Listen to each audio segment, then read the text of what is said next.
কথায় বলে পৃথিবীতে দৃষ্টান্তমূলক কাজ শুধু করে পুরুষেরা, কিন্তু মানুষ এটা ভুলে যায় যে পৌরুষত্ব কোনো জেন্ডারের নয়, আত্মবিশ্বাসের নাম। আর এই আত্মবিশ্বাস সাধারণত সাধারণ মানুষের মধ্যেই লুকিয়ে থাকে, অথবা কোনো সাধারণ মহিলার মধ্যে।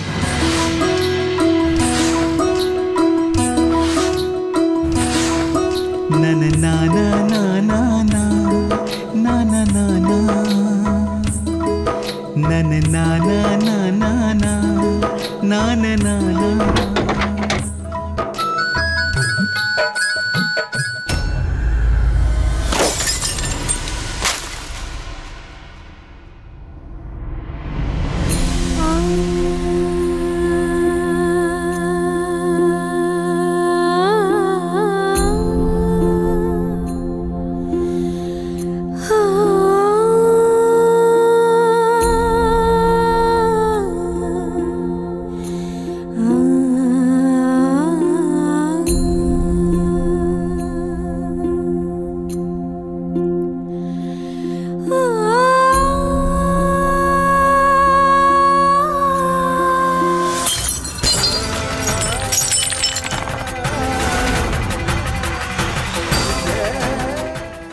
শোনো না, যেও না এভাবে, যেও না তুমি।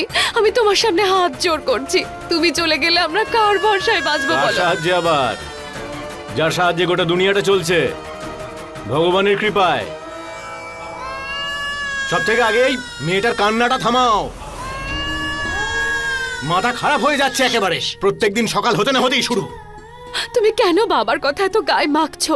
তুমি যা বলবে আমি তাই করব। তুমি তুমি যেও না, প্লিজ যেও না। দাঁড়াও, আমার কথাটা তো শোনো।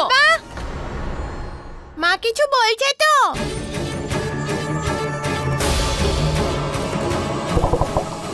একবারও ভেবে বলো না? যা মুখে আসে তাই বলো, কিছু না ভেবে। এত বড় ছেলে হয়েছে, যা মন চাইবে তাই করবে। তোমার মতো জেদি হয়েছে।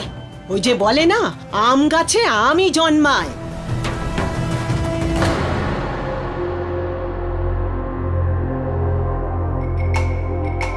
সরে যাও সামনে থেকে। বাবা কিন্তু সামনে থেকে সরে যাও। শোনো না, দাঁড়াও না গো, দাঁড়াও। আরে আমার কথাটা তো শোনো, শোনো না একটু। আরে বাবা, আরে কি করছিস কি তুই? এই জিনিসপত্র নিয়ে কোথায় চললি? আরে একটা কথায় ওরকম রাগ করতে নেই। উনি তোর বাবা হয়, আর তুইও তো 3 সন্তানের বাবা, আবার একজন আসতে চলেছে। ভগবানের কৃপা, এইবার ঠিক ছেলে হবে, আর আমাদের এই বংশের মুখ উজ্জ্বল হবে। মা, এরকম কিচ্ছু হবে না। আর যদি হয়েও যায়, তাতে আমার কিছু যায় আসে না।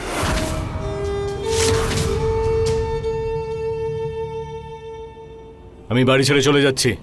আরে আমি সিদ্ধান্ত নিয়ে নিয়েছি। কি সিদ্ধান্ত নিয়েছো?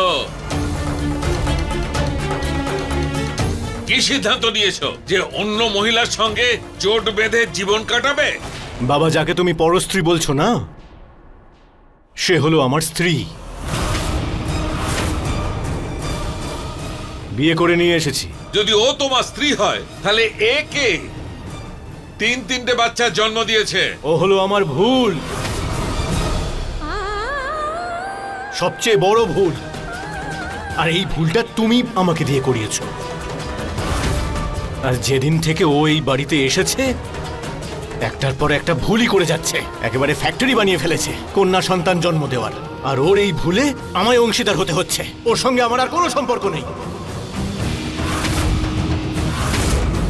যখন এর মধ্যে তুমিও জড়িয়ে আছো, তখন কোনো একটা সম্পর্ক তো আছে আমাদের। আমার জন্য না হোক, তোমার এই ছোট্ট ছোট্ট মেয়েগুলোর মুখের দিকে একবার তাকিয়ে দেখো। তুমি ছাড়া যে আমরা কিচ্ছু করতে পারবো না গো। আর কিছু করার দরকারও নেই। এত বড় ফৌজ তৈরি করেছো তো, এটাই যথেষ্ট। এবার আমায় রেহাই দাও। তুমি যা বলবে আমি তাই শুনবো, কিন্তু তোমার কাছে হাত জোড় করছি, আমাদেরকে ছেড়ে চলে যেও না তুমি। যেটা আমার মনে হচ্ছে বলে দেব, যেটা অনেকদিন আগে বলেছিলাম, মনে আছে তো? এই বাড়িতে হয় আমি থাকবো, নয়তো তুমি।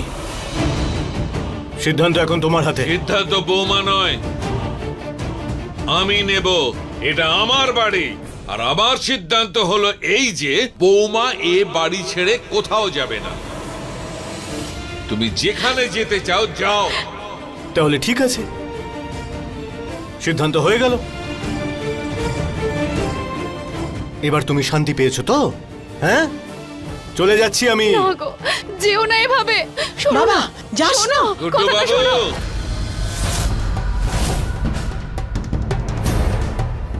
পুরো সিদ্ধান্তটা শুনে যাও। যদি আজ তুমি এই বাড়ির চৌকাটের ওপারে পা রাখো, তবে মনে রাখবে, তবে ফিরে আসার আর কোনো সুযোগ থাকবে না। আমি আবার ফিরে আসার জন্য যাচ্ছি না। আমি সারা জীবনের মতো চলে যাচ্ছি। আমার কোনো সুযোগ চাই না। আর হ্যাঁ, যাবার পর দরজাটা বন্ধ করে দিও। বাবা, যাস না। কি করছো তুমি? যেও না। ওমা,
রাম শ্রীরাম শ্রীরাম জয় জয় শ্রীরাম। বৌমা, আসছি মা। আরে আমি কাজের জন্য তোমাকে ডাকিনি। তুমি কি পায়ে মেহেন্দি লাগিয়ে বসে আছো? আরে তোমার জন্যই তোমাকে ডাকছি, তোমার সেলাই সেন্টারে কাজের জন্য। ক্ষমা করবেন মা, আমার আসতে একটু দেরি হয়ে গেল।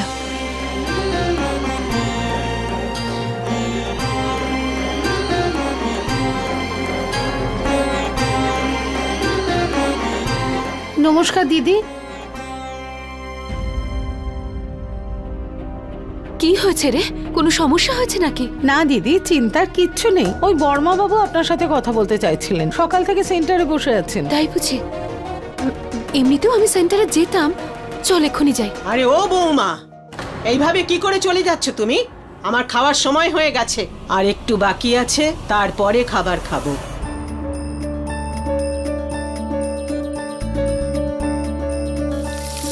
তোমার কি মনে আছে নাকি? হ্যাঁ, আজকে সোমবার, আজকে আমি শুধু নিরামিষ খাবার খাবো।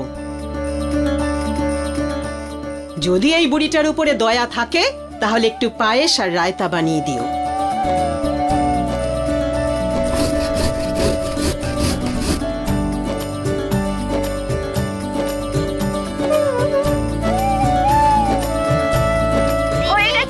হোমওয়ার্ক হয়ে গেছে দিদি। আমারও হোমওয়ার্ক হয়ে গেছে। হ্যাঁ দিদি। স্ক্রিনে তো এসো, স্ক্রিনে এসো তুমি। ওকে দিদি। ওকে দিদি।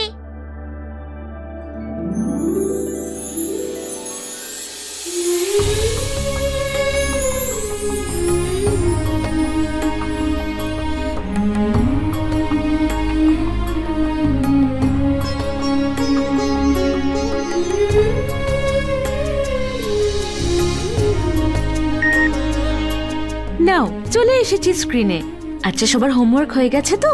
হয়ে গেছে হোমওয়ার্ক। ঠিক আছে, তোমরা সবাই তোমাদের হোমওয়ার্ক আমায় মেল করে দাও। আমি সন্ধ্যের মধ্যে দেখে তোমাদের জানিয়ে দেব, ঠিক আছে? আচ্ছা, আবার কালকে ক্লাসে দেখা হবে। ওকে দিদি। ওকে দিদি, বাই। আরে চুপ করে দাঁড়িয়ে আছো কেন? এই লাস্ট পাতা বাকি আছে, খাবার তৈরি করো। নিয়ে এসেছি ঠাম্মার আদেশ অনুযায়ী গরম গরম খাবার।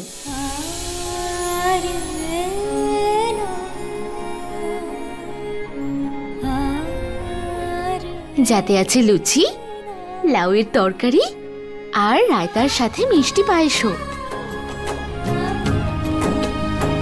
আচ্ছা, তাহলে চলে এসেছো মাকে সাহায্য করতে? না ঠাম্মা, আমি নিজের মাকে সাহায্য করতে নয়, আমার ঠাম্মার কাজ করতে এসেছি, আর সব সময় করব। চলো এবার খাবার খাও। আর দিদি তুমি যাও, আমি মাকে স্কুটি করে সেন্টারে ছেড়ে দিচ্ছি। আচ্ছা শোন, তুই বর্মন বাবুকে গিয়ে একটু চা খাওয়া, আমি 10-15 মিনিটের মধ্যেই ঢুকছি। হ্যাঁ মা, তুমি গিয়ে তাড়াতাড়ি তৈরি হয়ে নাও। হ্যাঁ হ্যাঁ। এই দেখো, আমি বলতেই ভুলে গেছি, আমার পুজোর জিনিসপত্র শেষ হয়ে গেছে, একটু মনে করে নিয়ে এসো। কাজ করতে করতে আবার ভুলে যেও না। আমার পুজোর পাঠের যেন কোনো রকম দেরি না হয়। ঠাম্মা, তোমার পুজোর জিনিসের পুরো লিস্ট আমার কাছে আছে, আমি মাকে ছেড়ে ফেরার সময় ওগুলো নিয়ে আসবো, ঠিক আছে? ঠিক আছে ঠিক আছে। শোন মা, তুই নিয়ে আসিস জিনিস, নিয়ে বাড়িতে সোজা চলে আসবি। ওই বাজারে কিন্তু আর অন্য কোথাও ঘুরবি না। মেয়ে হয়ে জন্মেছো, সুতরাং নিজের সম্মান নিজে রক্ষা করবে। ঠাম্মা, আমি সোজা বাড়ি চলে আসবো, আর তাছাড়া আমায় বাড়ি এসে কলেজও যেতে হবে। আরে তুই তো চলেই আসবি, তোর পরে যে আরো 3 জনকে জন্ম দিয়েছে, ওদের মধ্যে ছোট 2 জন কোথায় আছে? স্কুল তো ছুটি হয়ে গেছে, সকালে স্কুলে গেছে।